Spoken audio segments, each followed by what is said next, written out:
by bidding not for projects, but for politicians. Once enacted, the executive begins to spend, but agencies cannot disburse funds without a special allotment release order, SARO, from the DBM, and then a notice of cash allocation or NCA, the official signal for payment. This is where Malacanang's control becomes absolute. They can delay, accelerate, or block releases. Projects are padded. Ghost flood control projects rise from the mud.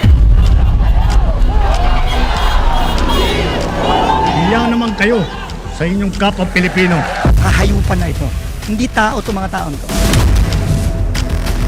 Ang laman po ng isang maleta nasa 50 million po. So nagkakasino po kayo? Ilamin ko po. Doon sa interview mo, binili mo yung isang Rolls Royce dahil nagandahan ka sa payong? Sir, yes po. Tagabuhat lang ako ng malita ng basura. Malita na may lamang pera. Ito ay bahagi pa din ng script at sarswela ni Martin Romualdez. Today, I tender my resignation as Speaker of the House of Representatives. And in the middle of this frenzy, phone calls are made. Legislators remind departments, akin yan ha, don't forget my cut.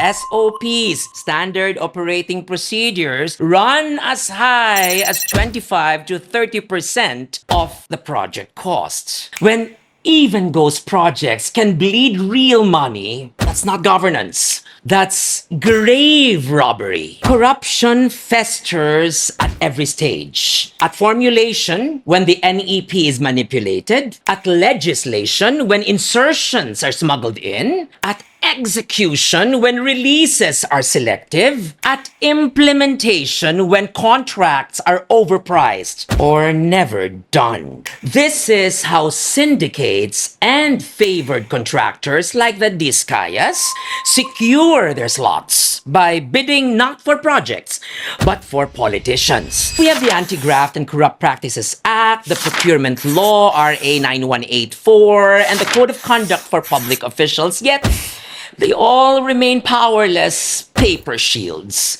Because when the guardians of the treasury are the same hands that raid it, the law becomes a mere decoration.